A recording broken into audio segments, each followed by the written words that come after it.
गहलोत क्या कुछ कह रहे हैं, सुनिए। मेघवाल महिला छात्रावास झालामन का आखिर में शिलान्यास हो ही गया है। 2006 के अंदर अगर ये जमीन अलॉटमेंट की उस वक्त में हमारी, उसके बाद में ये जब भी जो हीराराम जी मेघवाल साहब बता रहे थे किस प्रकार से इसको लंबा सफर तय करना पड़ा। सरकार बदल गई, माथुर कमीशन में चली गई फाइलें, उसके बाद में वापस उसको वहाँ से विड्रॉ किया गया, फिर इसका जो कीमत थी वो जितनी आपकी मांग थी उसके अनुरूप की गई, और आखिर में ये कब्जा भी 2012 में मिला जब हमारी गवर्नमेंट आई थी। पर अभी उसके बावजूद भी काफी लंबा अरसा हो गया, 12 में जमीन का कब्जा मिल जाए। और मेघवाल समाज बहुत ही जागरूक समाज है राजस्थान के अंदर। समाज हमेशा से ही कांग्रेस के प्रति समर्पित रहे तो सब जानते हैं, परंतु जिस रूप में हमेशा ये समाज के कामों आगे आता है, तब भी बहुत वक्त लग गया, ज़्यादा वक्त लग गया। और अब जाकर के ये पट्टा जारी हो गया आपको 18 के अंदर भी, नक्शा पास कर दिया जो लिखा हुआ मेरे पास नोट में। तो मुझे खुशी है कि ये छात्रावास जो है 9 खंडों का एक विशाल छात्रावास बनने जा रहा है, जिसमें बताया गया 101 कमरे होंगे, उसके अंदर भी डॉर्मेंट्री होगी। और बाकी तो जो मेरे पूर्व वक्ता ने बता दिया कि क्या क्या इसमें सुविधाएं होगी, मैं समझता हूँ कि बहुत शानदार ये हॉस्टल बनेगा, इसमें कोई दो राय नहीं, जिसकी आवश्यकता भी है।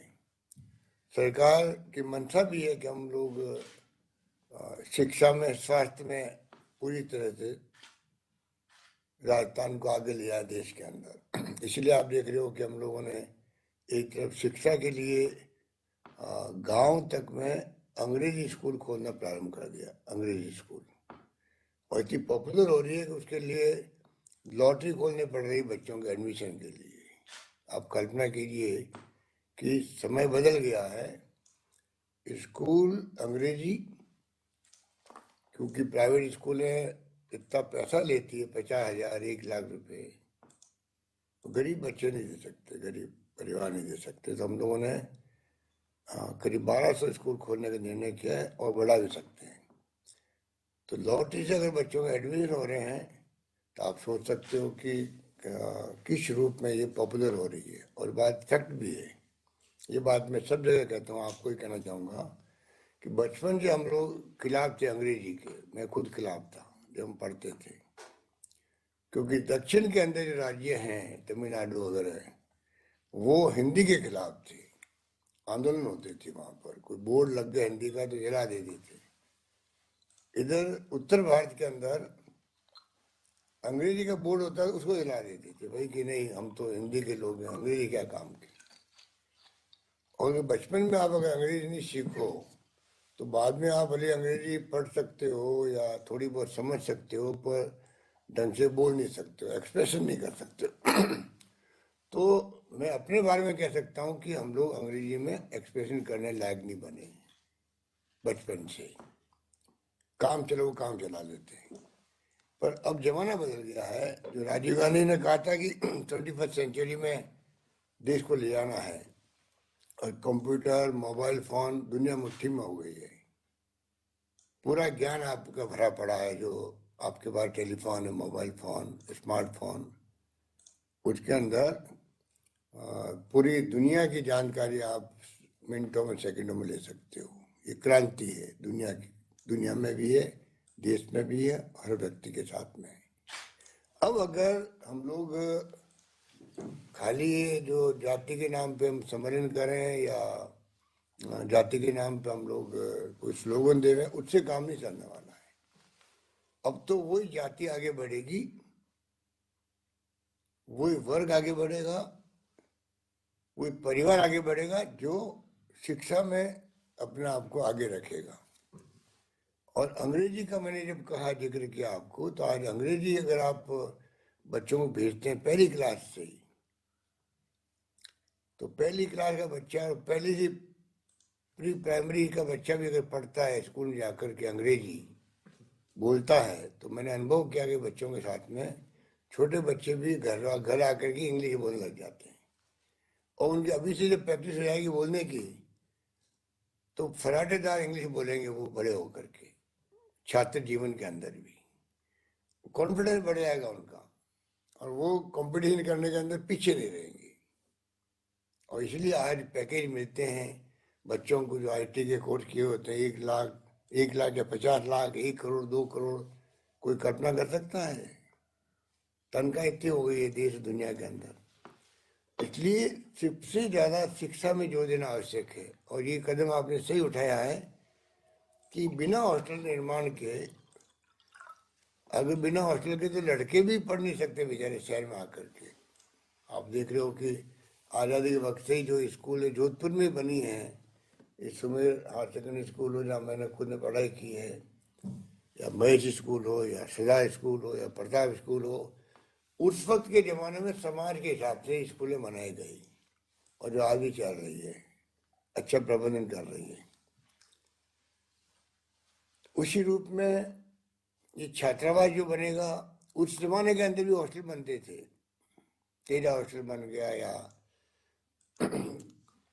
कोई नाम से हॉस्टल बन जाते थे। और जिनके हॉस्टल बनते थे उनके गांव के बच्चे भी आके वहाँ रह जाते थे और और पढ़ाई कर लेते थे। वरना कई बार शहरों में आके, पहली बात तो शहरों में आने का संकोच होता था बच्चों को, गांव के बच्चों को। पता नहीं, उस जमाने की बात मैं कर रहा हूँ, अब तो बहुत जमाना बदल गया है। उस जमाने में शहर में आते चमकते थे बच्चे, वो जमाना भी था 30-40 साल पहले। और जो गरीब परिवार है, शेड्यूल कास्ट के भाई बहन हैं, उनके लिए और बड़ी मुसीबत थी। आम नागरिक के बच्चे भी आने में संकोच करते थे, शहरों से ही चमक बैठी हुई थी। उस वक्त हॉस्टल मिल जाए बच्चों को रहने के लिए, तो बहुत बड़ा एक उनको लगता है कि होमली फील करते हैं, भाई हाँ मैं घर की तरह रह रहा हूँ और बच्चे मेरे साथ रह रहे हैं, और माँ बाप आगे कभी कभी संभाल लेते हैं। वो बात भी आपने देखी होगी कि किस रूप में उसकी शुरुआत हुई थी। अब तो ज़माना बदल गया, अब तो हॉस्टल बन रहे हैं, और करीब 775 छात्रावास चल रहे हैं आज राजस्थान के अंदर, और 36,000 से ज़्यादा बच्चों को सुविधा मिल रही है।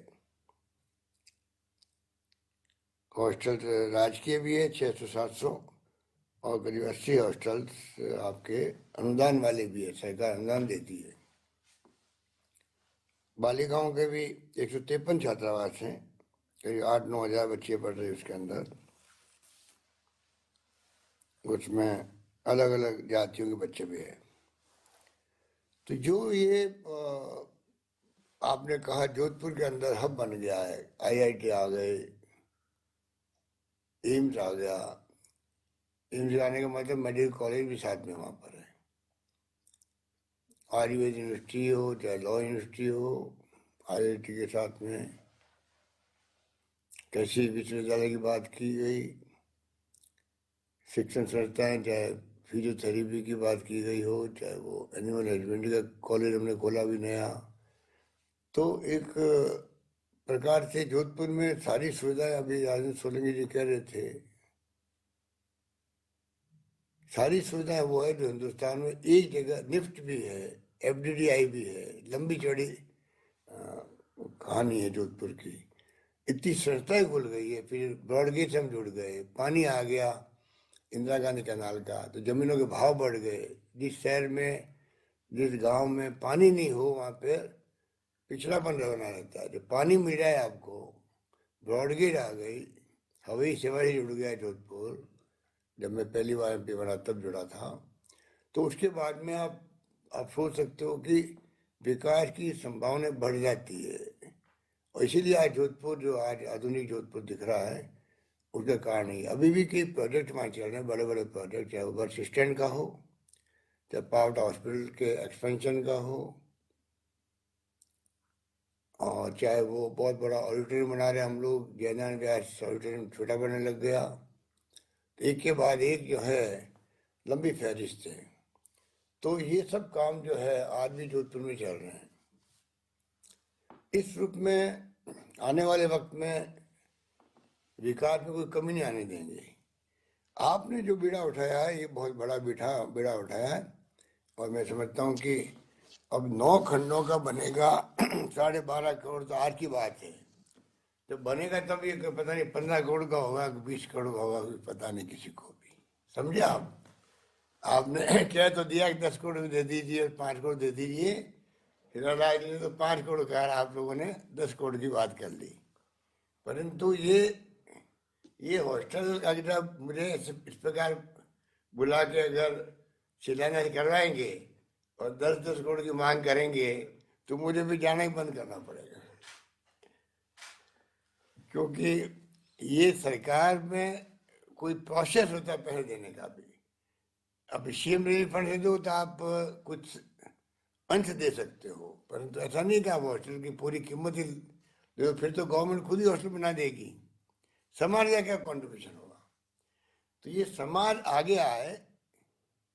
समाज का मतलब कोई 15-20 ठेकेदार नहीं, गांव गांव में जो हमारे कार्यकर्ता है, परिवार है, चाहे 5 रुपये लो, चाहे 100 रुपये लो, चाहे 1000 रुपये लो, उनको लगेगा हाँ ये शानदार जो हॉस्टल बन रहा है उसमें हमारी भागीदारी है। समाज के मतलब ये होता है, तब जाके समाज की खुशबू साथ चलती है उस हॉस्टल के। और जो पैसा देगा गांव में आपको बच्चियों के लिए, हॉस्टल के लिए, वो बच्चों को भेजने के लिए भी उत्साह होगा उनके अंदर, हाँ हमने कंट्रीब्यूट किया हॉस्टल के अंदर, हमारी बच्ची आगे रहेगी जहाँ मैंने 5,000 रुपये दिए, 25,000 रुपये दिए। तो ये समाज की रीति रिवाज की बात है कि समाज सब मिलकर के बनाए, उसी से आपका हॉस्टल भी कामयाब होगा। हॉस्टल बच्चे वो आएगी जिनके परिवार के लोगों ने कंट्रीब्यूट किया, वो भी आएंगी, और जो कंट्रीब्यूट नहीं कर पाए हैं वो भी आएंगी। इस प्रकार एक शानदार हॉस्टल बनेगा।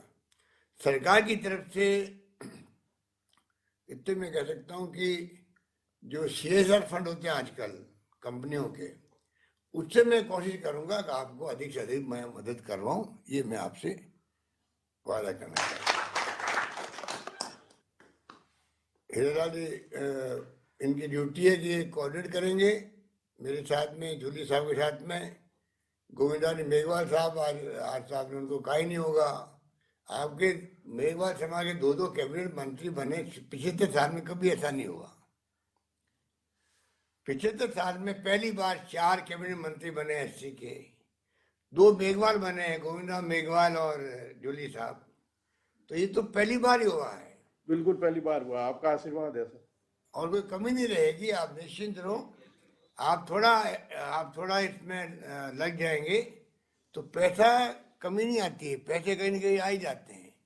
समाज देगा, चाहे कोई इंडस्ट्री वाले देंगे, चाहे सरकार का कुछ कंट्रीब्यूट होगा आपको, कोई तरीका निकल के पैसा ही पूरा इकट्ठा होगा, हॉस्टल बनेगा। और प्लानिंग आप करो, ये कभी आपने लंबे अरसे बाद में आपने एक खंड शुरू किया 1.5 करोड़ 2 करोड़ का, वो नहीं चलेगा।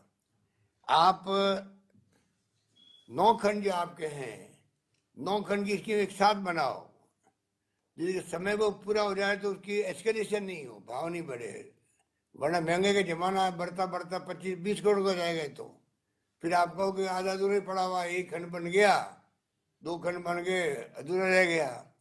जब इतनी बड़ी योजना बना ली आपने 9 खंड वाली, तो इसमें आप सक्षम हो।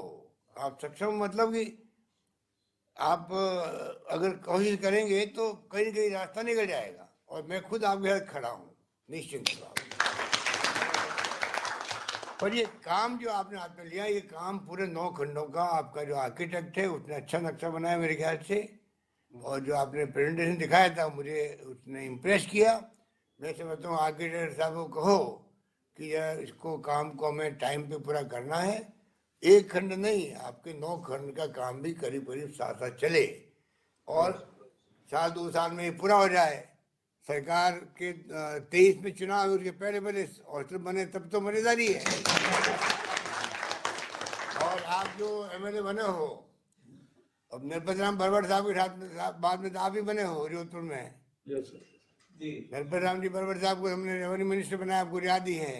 सर वो भी इतिहास की बात थी, आज़ादी के बाद पहली बार कोई सेंट्रल का व्यक्ति रेवेन्यू मिनिस्टर बना था। बिल्कुल सर। इसलिए आपने तो मेरी बहुत तारीफ कर दी कि मैंने क्या क्या आपके लिए किया। वो तो मेरा फर्ज है, क्योंकि मैं बचपन से ही मुझे मालूम है कि हम लोग समाज से जुड़े रहे हैं, तो इसलिए कोई कहने की आवश्यकता ही नहीं है।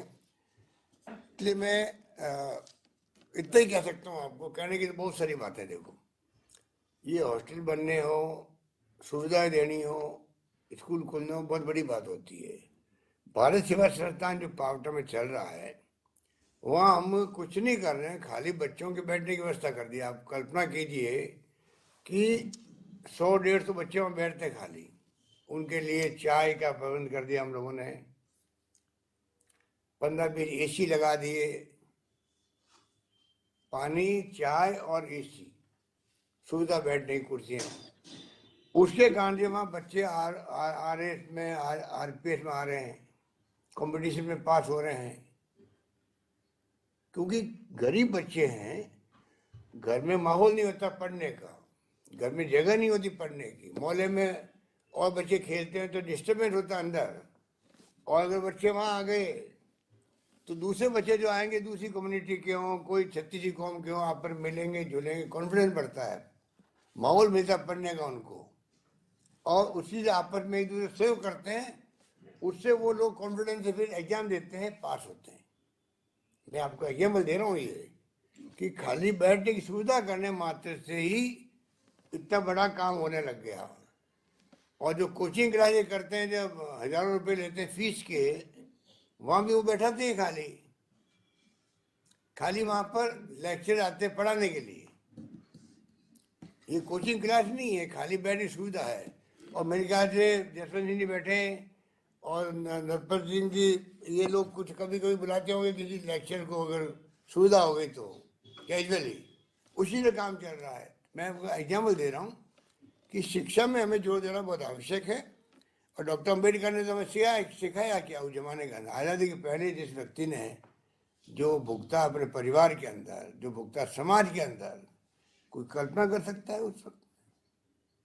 आज भी क्या स्थिति है गाँव के अंदर, आज भी क्या स्थिति हम देखते हैं कि आज छुआछूत को मैं बार बार कहता हूँ कि मानवता पर कलंक है कि एक मनुष्य दूसरे मनुष्य छुआछूत रखे, ये मानवता पे कलंक नहीं तो क्या है। आप सोच सकते हो कि ये कलंक तभी हटेगा तब हम शिक्षित होंगे, शिक्षित होंगे। Knowledge is power, knowledge is power. जिसके पास ज्ञान है वो पावरफुल। आजकल वो जमाना ही आ गया है कि नॉलेज बढ़ाना बहुत आवश्यक है, और उसके लिए समाज के जो अग्रणी लोग होते हैं उनको आगे आना पड़ेगा। वो आगे आएंगे तभी जाकर के ये इसको आप कर पाओगे और समाज को आगे बढ़ा पाओगे। और क्योंकि IT का ज़माना है, इसलिए और तेज गति से समाज आगे बढ़ सकता है। पूरा आजकल तो DBT और स्कॉलरशिप बढ़ती जा रही है, और हमने युवाओं के लिए स्कीमें भी कई लाए हैं हम लोग। अभी तो टाइम नहीं कि मैं आपको बताऊं, पर आपको मालूम होगा और मालूम कर लीजिए, आप तो MLA भी हैं, कि किस प्रकार से अपन चाहते हैं कि उद्यमी प्रोत्साहन विशेष पैकेज दिया डॉक्टर अम्बेडकर के नाम से SC/ST को, इन्वेस्टमेंट लिमिट 50% बढ़ा दी, उसके अंदर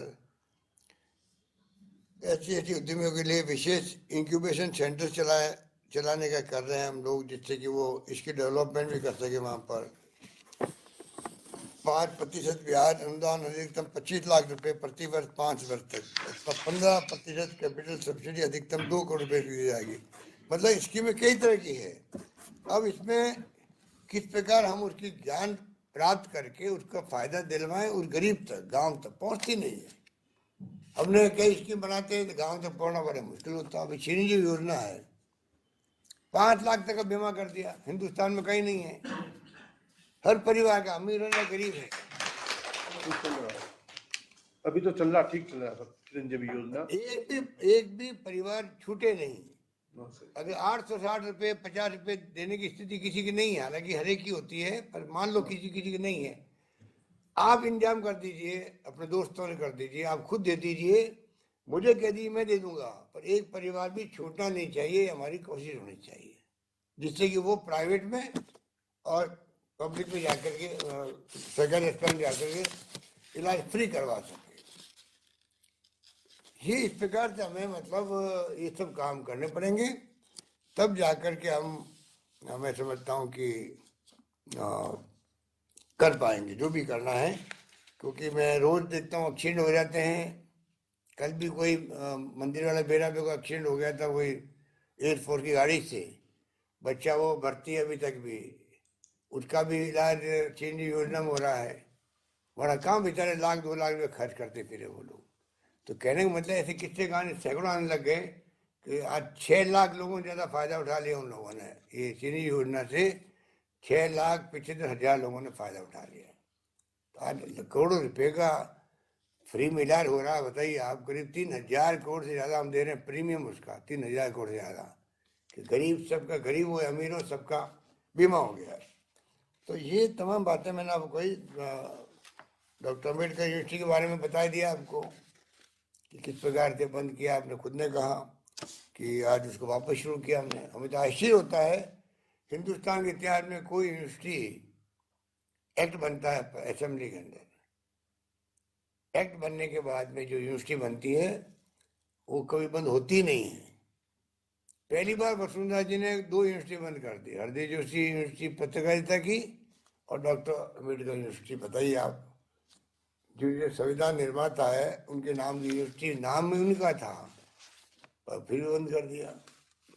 तो इसलिए बातें तो कहे इतनी कम है, पर मैं उम्मीद करता हूँ कि मेघवाल समाज आगे आके दलित वर्ग जितना भी है उन सबको कोऑर्डिनेट वो करे। जो समाज आगेवान होता है उसकी ड्यूटी होती है दूसरे अपने भाइयों को भी साथ ले, उनकी मदद करे, जिनको जरूरत है मदद की आपकी, ये भावना होनी चाहिए। और ओबीसी के लोगों में भावना होनी चाहिए कि वो SC ST लोगों को साथ लेके चले। जनरल कार्य लोगों की भावना होनी चाहिए कि वो ओबीसी को भी, SC को भी, ST को भी साथ लेके चले। तो ये भावना हम सब रखेंगे, तब जाकर के मैं समझता हूँ कि जो मैं बार बार कहता हूँ कि इस देश के अंदर जो तनाव और जो माहौल बन गया हिंसा का, वो बहुत ही खतरनाक है।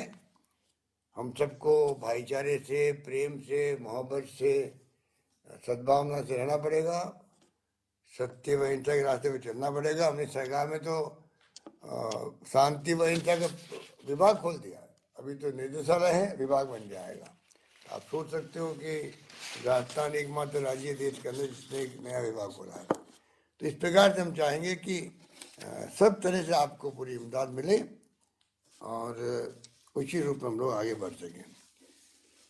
यही बात कहता हुआ मैं आप सबका बहुत ही आप सबको मुबारकबाद देता हूँ, बधाई देता हूँ। हिरालाल जी आपके सानिध्य में सब बैठे हुए हैं, मेरे साथ बैठी हुई है कुंती जी, गीता बैठी हुई, सब बैठे हुए हैं। मेरे तो आना नहीं हुआ, मैं अच्छा लगता कि मैं वहाँ आके प्रोग्राम करके मैं खुद इसका शिलान्यास करता, और ज़्यादा खुशी मुझे होती। पर ये 2 साल ऐसे निकले ज़िंदगी के कि जिसमें 2 बार तो मुझे कोरोना हो गया है।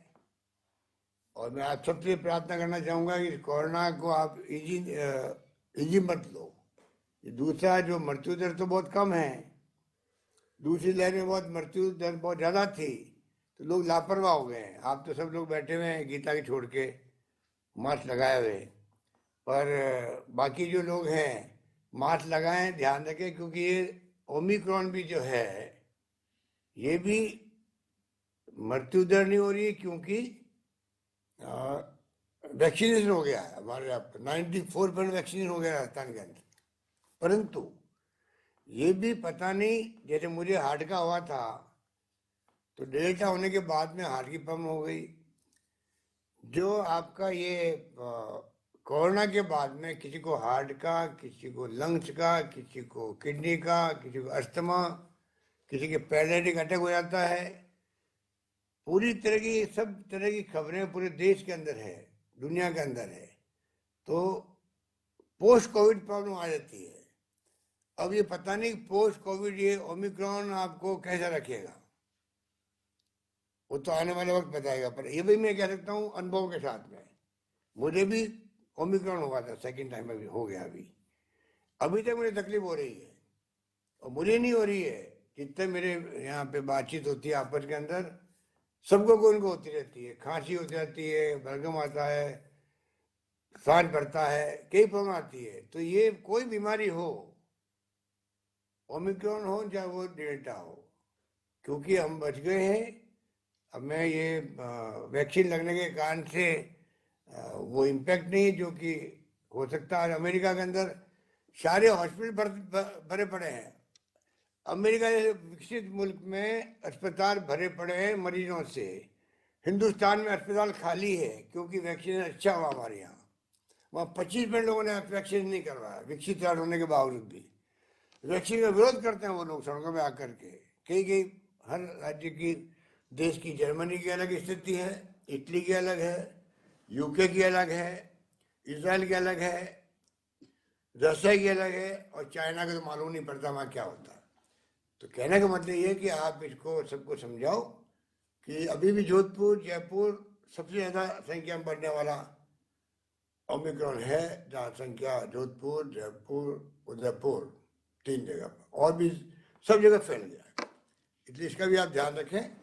और अच्छा लगता मैं वहाँ आता तो ठीक होता, पर क्योंकि मैंने कहा चलो इसी बहाने एक प्रोग्राम तो हो ही होगा, मैं साथ में काम भी शुरू हो जाए। अब आप मुझसे शिलान्यास करवा दिया हीरालाल जी, अब आपने इस काम को टॉप प्रायोरिटी दो आप इस काम को। बिल्कुल सर, आपके पीछे भी पूरा परिवार, बाकी का जो है वो करना ही है। आपको तो करना ही करना है सर, ताकि अभी तो मैं हमारा आपको, अभी मैंने एक प्रोग्राम किया तो कौन सा पार्टा दिया, जाटव, अभी जाटव समाज का हॉस्टल का शिलान्यास हुआ था जयपुर में सर। अभी थोड़े दिन पहले। तो मैंने 5 लाख रुपए उनको दिए थे सिंबॉलिक। जी सर। तो अभी मैं आपके 5 लाख की तो मैं घोषणा कर रहा हूँ सीएम फंड से। वो तो क्या है, सीएम फंड तो गरीबों के लिए, कोई एक्सीडेंट हो गया, कर गया, छोटा मोटा काम आता है उसके लिए। जी सर। पर आपके बाकी जो है, जी सर। बाकी मैंने आपको कहा आप प्लानिंग करो पूरे 12.5 करोड़ की। मैं आपके साथ हूँ। ठीक है। आपको 6,000 दिलवाएंगे, गवर्नमेंट दिलवाएंगे, कोई रास्ता निकालेंगे जिससे हॉस्टल पूरा हो जाए। तो हॉस्टल बनना चाहिए, आप दिमाग में रखो। हाँ ठीक है। हॉस्टल बनना चाहिए, टाइम बाउंड बनना चाहिए। हम लोग सब मिलके बनाएंगे इसको, ठीक है। अशोक जी बहुत गहलोत, बधाई है, शुक्रिया। अशोक जी गहलोत जिंदाबाद।